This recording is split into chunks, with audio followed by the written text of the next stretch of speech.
Hi guys, welcome back to my channel. So today I have a little video for you guys talking about which products I've been wearing underneath my mask and what's been working for me. So I did a video, I don't know, a couple of months ago talking about skincare with the mask and dealing with maskne and some of those things. And it was pretty early on in our mask journey when I made that video. I still stand by the things that I said in that video. However, I have found some new things that are working really well for me. And I asked you guys in a previous video if that's something that you would like to see in a new video. And so that's what we're doing today. So as many of you know, I've been dealing with something called perioral dermatitis for the last 6 months or so. The doctors think it's caused by wearing the mask all the time.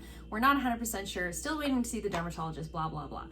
However, I have sort of in that journey discovered, because in dealing with that, I've gone through periods of time where I haven't been able to wear makeup, I've had to switch up my skincare. In doing that, I've discovered some different things that maybe are working better than what I was doing before. So previously I was still wearing my full foundation and I was wearing a nude lipstick underneath my mask. I'm not doing any of that anymore. Not to say that you can't still do that. Like I said, I still stand by the things that I said in that video. I think depending on your skin type, that can still work really well. But for those of you who are finding your skin to be really dry, really irritated, or you're finding that your foundation is getting really gross underneath your mask. And by that, what I was finding was on a long day with having the mask on all day with the foundation underneath, I was finding I was getting the cracks along the sides of my mouth. My foundation was cracking, not my actual face. My foundation was cracking kind of in the lines by my mouth. The foundation was sort of breaking apart underneath the mask.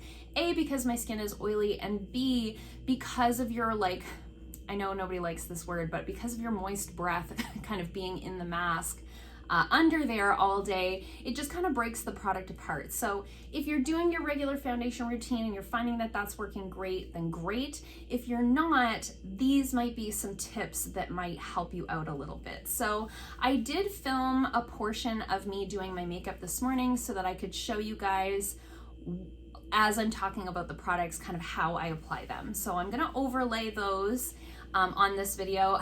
I've never done that in editing before, so we'll see how that goes. But the first thing that I've found is to do with the maskne, and I've mentioned this to a few people. Now, as an esthetician, I never want to tell you not to wear sunscreen. However, if you're wearing your mask for 6, 8, 10, 12 hours a day, I was finding having the SPF underneath my mask was really irritating my skin. It was just too heavy under there. So I would suggest either applying your sunscreen just to the top portion of your face, the part of your face that's going to be exposed, or if you're indoors most of the day, you're wearing a mask most of the day, you're not really seeing the sun too much. As much as I hate to say don't wear sunscreen, I do think that that can be a contributing factor to specifically the maskne kind of in this area that a lot of people are seeing. So play around with your sunscreen, maybe try switching to a mineral formula, maybe try switching to something a little bit lighter, or maybe just try, different areas of your face not applying the sunscreen. Even if you just have a certain area of your face that's more affected by that sort of maskne situation, maybe just avoid this area. I suggest playing around with that a little bit. The other thing that I have done is really reduced my skincare throughout the daytime. So I did have different serums that I was using during the day. I had heavier moisturizers, I had my sunscreen, and I've really pared that down to bare bones. And I suggest trying something more geared towards sensitive skin for the daytime. So CeraVe moisturizer is really good. There's no fragrance in there. Very gentle ingredients, lots of good ceramides. Another one I've been really enjoying is the La Roche-Posay Toleriane Ultra Fluid.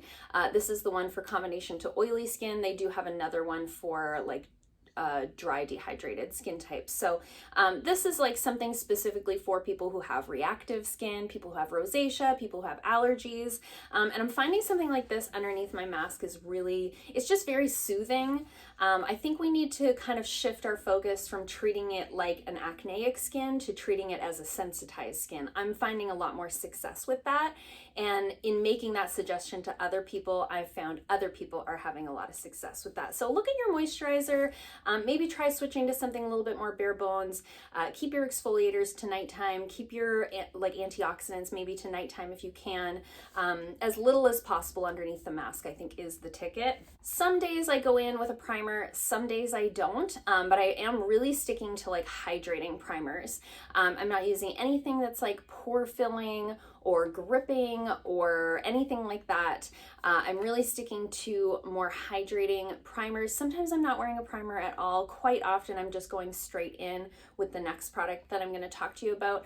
But if you're feeling particularly dehydrated or you find your skin looks really dull or something like that, try switching to a hydrating primer. These are two that I've found work really well. This is the Wander Beauty Glow Ahead Illuminating Face Oil. This is the one that I used today. You'll see that in the footage.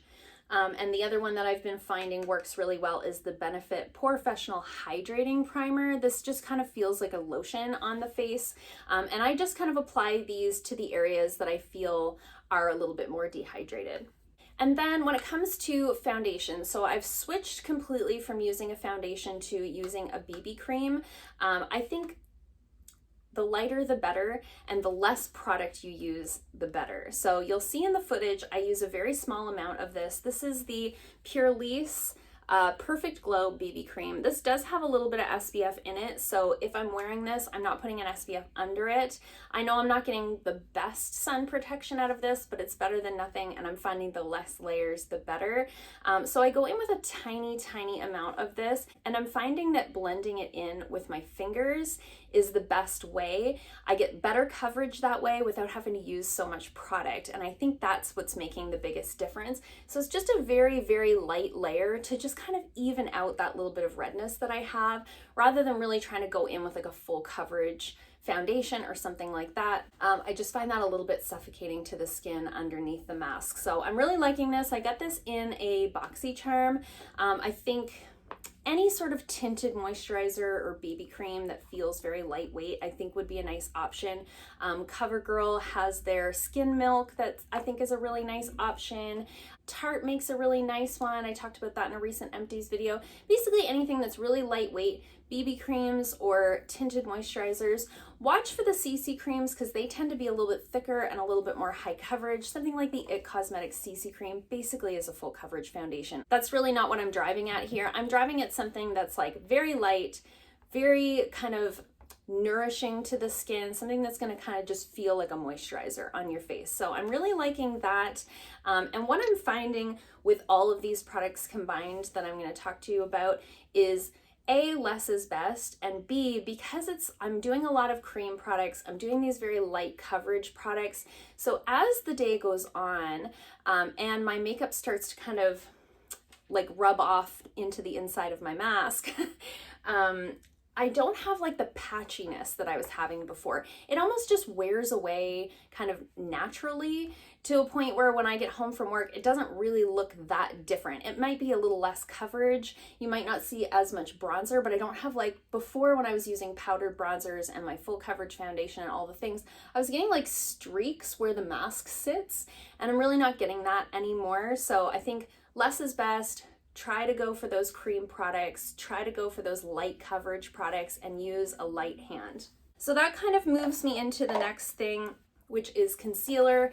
And so all I'm doing for concealer, this is the CoverGirl True Blend Undercover Concealer. I have the color Natural Ivory.